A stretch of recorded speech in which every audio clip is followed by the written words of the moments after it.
First thing I'm eating, and it's 3 p.m.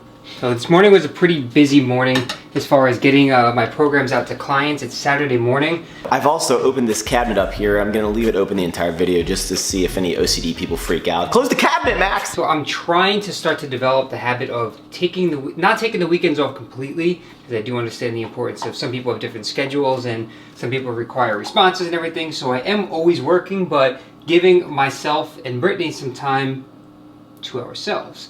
So some more downtime, some more time not working, not attached to the phone or computer. Which is gonna be pretty difficult now that I committed to daily uploads, so I'll need to be editing every day and filming every day. But it's just a matter of scheduling the day so that Brittany and I have, some time to ourselves. So these next 3 weeks we're doing what we can. This afternoon, this pre-workout meal right here, we're doing, I believe it was a half a serving of dark chocolate Kodiak cakes. And then to volumize your pancakes, add some protein powder. It might dry them out a little bit, but if you only use a half a serving of Kodiak cakes, you're gonna end up with a pancake the size of a nickel, and it's not gonna be too satisfying. So I have a scoop of protein powder. I believe it was half a Kodiak cakes. So here's one right here. I got another one. So I'll get 2 pancakes this size. Really isn't that bad. Lower carb, higher protein, next to no fat. And then if you have the fats to play with, go ahead and add peanut butter. Peanut butter would smash my macros. Which I want to talk about. After my first upload, I'm already getting a lot of comments, and I should have addressed this earlier, about my macros, about my physique and everything. And I think it's important that we do address that, so I'll do that later. But what's important right now are these damn pancakes, and I'm probably burning them. I just want to show you I could, 'cause you said I wouldn't make it. I just want to show you that I could. So these are the Kodiak cakes I was using, dark chocolate. They also came out with these crunchy peanut butter, which I don't really think are that good. It's not like peanut butter, it's more like peanuts, so I wasn't a big fan of that, and the macros aren't worth it. You're looking at 6 fat per serving. The dark chocolate have chocolate chips in them, and they're 4 fat per serving, so I would definitely recommend these, or even just the plain regular ones are good as well, but that's what I'm using. I really want that entire box of Reese's Puffs back there. But in time, in a few weeks, a lot of people have been asking me, what is your, oh, yep, pancake's gonna be, it's gonna taste like a damn sponge. What's my post-contest meal, or what am I going to binge on after the show? I don't know, I feel like, because of the whole flexible dieting thing, I didn't restrict myself from anything. It was the portion sizes that I really had to change. So, it might be a burger, fries, pizza, ice cream, but I won't know until I step off that stage and go out to eat, and then we'll figure it out from there. But right now, we gotta eat these dry pancakes. They're really not that bad. I wouldn't eat them if they were painfully bad. And you can dress them up. Oh, I forgot, we have this Walden Farms pancake syrup, one of the only products actually liked by them. I bought this one, the blueberry syrup. How bad is this blueberry syrup? It's not bad. It's not? I thought this wasn't good in the pancake. Oh, it's good. It's a little liquidy, but it's not bad. Oh, alright, well, I think it's not bad. I'm gonna go with the regular one though. This is fun. Let's read some comments from the video I posted this morning, 3 weeks out. So there's positive, there's negative, there's constructive criticism, so we're gonna run through some of it. First thing I see, you need to work on your abs. I wrote back to that person. I'm pretty sure I mentioned that in the beginning of the video. It was actually the first thing I said was that I have very underdeveloped abs. My front pose, I have underdeveloped abs, so I appreciate you probably watching the first 10 seconds and not finishing watching before commenting. We had some positive stuff in there.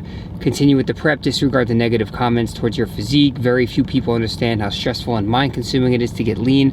I appreciate stuff like that, but the negative stuff is, some of it's constructive, others just people have nothing better to do. I never understood how people actually have the energy to hate other people. Like, I see, if someone leaves a comment on my Instagram saying I'm tiny or I'm small, I'll just click on their Instagram profile and there'll be like 4 pictures, be like a skateboard, an airplane, their bicep, and a soccer ball, and they're like 100 pounds, they're like 12 years old, and I'm like, what?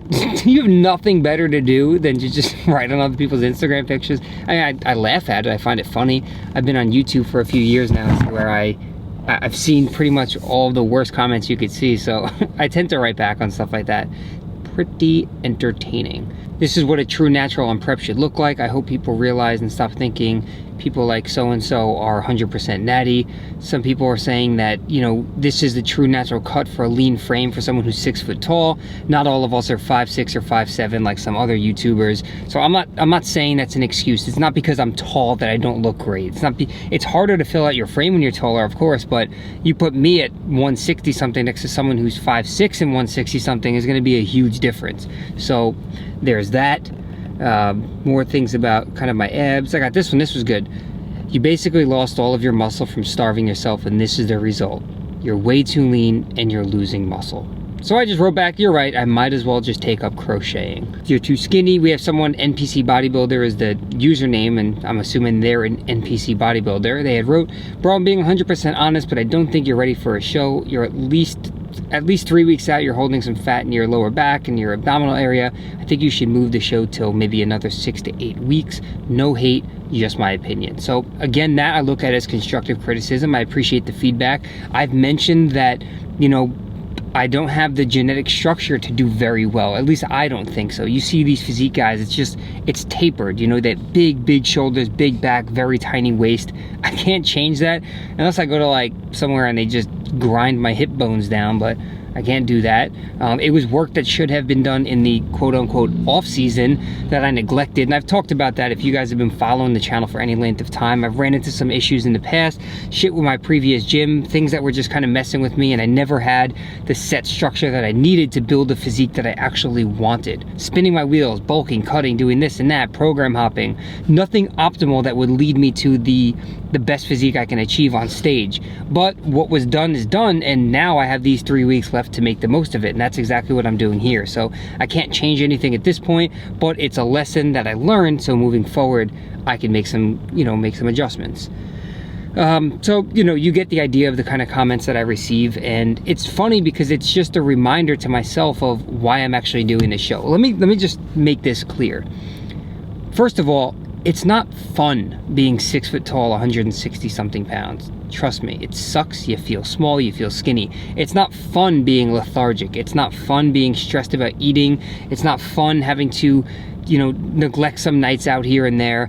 It sucks just when your legs feel heavy from doing nothing, the days where you're demotivated, your calories are low, your energy's low, you see your strength going down. Just all of these things are part of prepping or dieting, and that's why it's something that's extreme that not everyone should be doing. You know, most people actually, I would argue and say that it's just not healthy overall, and especially for long term, but it's a sport for a lot of people. It's competitive, and some people love that competitive aspect. It's not something you do long term, but it challenges people mentally and physically, and that's why I did it. I wanted to take on the challenge.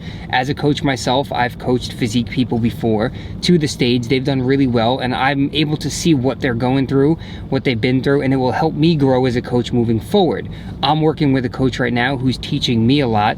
He is a pro natural bodybuilder. He's a pro powerlifter. He's evidence-based, and he's taught me a lot about what goes into prep and how to manipulate things, and it's a learning experience for me. I mentioned I was spinning my wheels in the past. It's something that I needed an end goal, and this is just what I chose. People don't realize that this is my first show and this is my first journey getting there. So what I see is I'm being compared to these high-level competitors who have done this before. I'm being compared to people who have been training longer than I have, people who are genetically gifted, people who they've never even met in person before, but they've only seen Instagram pictures heavily filtered under the best lighting with their greatest pump. So it's difficult. I can't stack up to some of these people, but at the same time, it's like a lot of these people never met me before in person, so you only see the videos, you see the Instagram pictures, and I've met a lot of your favorite YouTubers in person, the ones who sometimes look twice the size on their Instagram pictures, and they don't look like that when they're not in the gym in normal clothes in real life. So I'm not taking anything away from anyone, not using anything as an excuse, but it's really hard to judge what someone looks like until you've actually met them in person. And you know, my coach is very good at reassuring me that for my first show, I'm doing well, I'm doing the best that I possibly can, and that's pretty much all I can ask to do. So I did speak with my coach earlier, and he was down for doing a Skype call or some kind of chat where we can record it and then post it to YouTube so you guys could see, you know, his mindset going into this, why he's doing the things he's doing, why my protein's high, why my carbs are where they are, why my cardio is how it is. He's coached tons and tons of people, so he can give you some more background information about his experience as a coach. It's Jeff Nippert, if you guys don't know who that is. He's got a YouTube channel himself, a great podcast, and he's a wealth of information. So I think that would be cool. Let me know in the comments below if you guys would like to see us hop on a call together, and then we would record it for you guys to watch. All about prep, all about what's going on, behind the scenes kind of thing. So that's what's going on. If you guys want me to read more of these YouTube comments in future videos, I enjoy doing it because it just reassures me of why I'm doing what I'm doing. It allows me to kind of laugh a little bit at some of the comments, take some of the, you know, feedback and think about it, and helps me decide what I want to do moving forward. Not that if you tell me that I should do this, I'm going to do it, but it gives me different ideas and whatnot. So that's that. Anyway, just got to Target a few minutes ago, so we're gonna go do some grocery shopping. We're, as in me and Miss Brittany over here. She's dealing with like some neck pain. Yeah, not cool. That's not fun. So we're gonna probably get a heat pack or something just to see if that helps, so we don't drug her up too heavily. And yeah, and obviously some food. Tomorrow's refeed day. We need some snacks. The reason I can't do live commentaries in my gym, music is great, but it's damn loud. On a humidity scale of 1 to 100 right now, it's like almost alpha-lead. It's nasty out. A lot of people don't know that in New York, we get really bad humidity as well. It's nothing like Houston. Nothing in the world is like alpha-lead. I would actually compare alpha-lead to hell, and I've never been there before, but it's the hottest I've ever been, especially while training. It might just be that gym, and that's not like any hate to her. I think that is awesome conditions to train under, aside from the fact that it's difficult to breathe during some sets, but I love that. I feel like if you're not sweating during training, you're not working hard, and that's not the case, but it just feels that way sometimes. So my gym the other day was 67 degrees. That's way too cold to be training, especially for me. When you're deep into prep and your body fat gets low, you're always cold. We've probably been in this Target about 400 times, so we know where everything is, yet we still go up and down every single aisle. We're both dieting, and we find ourselves in this aisle where, exactly, I don't think one thing down this aisle can fit our macros except for gum and mints, and we'd probably still have to save the mints for a refeed. Hands down, best flavor ever. Nah, that's disgusting. I like the chocolate chip cookie dough, believe it or not, in the freezer. I like these confetti cupcakes. Not a huge fan of this cookies and cream, although they are good. Can never go wrong with some s'mores in the toaster oven. That's just an OG, always good. Cherry, disgusting. Wild berry, disgusting. Watermelon, probably disgusting. Pink lemonade, why? That's new. Chocolatey caramel. Cinnamon roll's probably legit. Blue raz, probably horrible. I don't know, I don't like those fruity flavors. What's the best flavor? I don't know. What do you guys think? This is so good. The chocolate fudge. This. And we have to go down the boring aisles because we need some household shit. There's something about asparagus that I don't know. It's my favorite vegetable, and for some reason, everything else is like $1.60. Sometimes it's 99 cents, $2. Why is it that a bag of asparagus is almost $5? Are they like rare? Someone please, someone in the comments probably knows why asparagus is so expensive, and I don't, but I need to know. Look at this, everything else, 10 for $9, peas and spinach and carrots and broccoli cuts. But no, asparagus over there, $5. Home from Target, good way to end off the video, share the stuff that we picked up. Thermacare for Britt's neck, hopefully this helps. Just like a heat pack.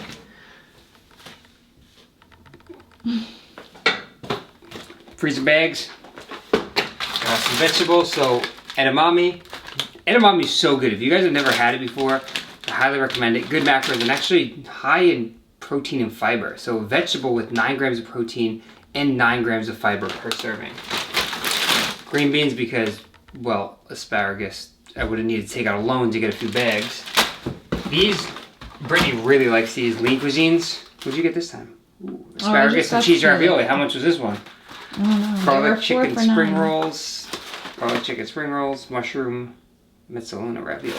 Sounds pretty good. These are convenient. Yeah, sometimes I'm short on carbs, so I just get things like that to... If you don't feel like cooking after the gym or something. Yeah.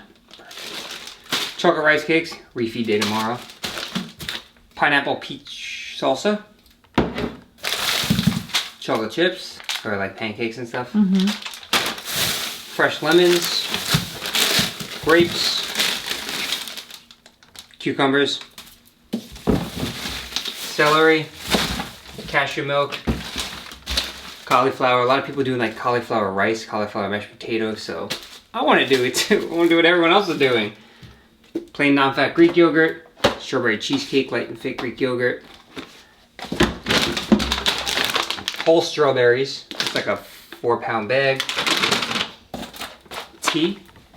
This is gonna help me at the end of the night when I'm hungry. I'm not really hungry, I just feel like eating. This is cinnamon apple tea. I'll have a cup of that. You got some splaining to do. Now, Brittany likes to have these. Sometimes I can fit like one in per day. It's not that bad. It's 110 calorie with 2 pieces fat, as well. 12 carb. That's the calories. That's the macros for one. 6 fat, 12 carb, 2.5 protein. And some days you just like need to fit that in. No, we're on with some Reese's Fix. Blueberry English muffins. And then the last are these Fiber One s'mores bars and chocolate fudge brownies. 90 calories, 3 fat, 18 carb, and 1 protein with 5 fiber.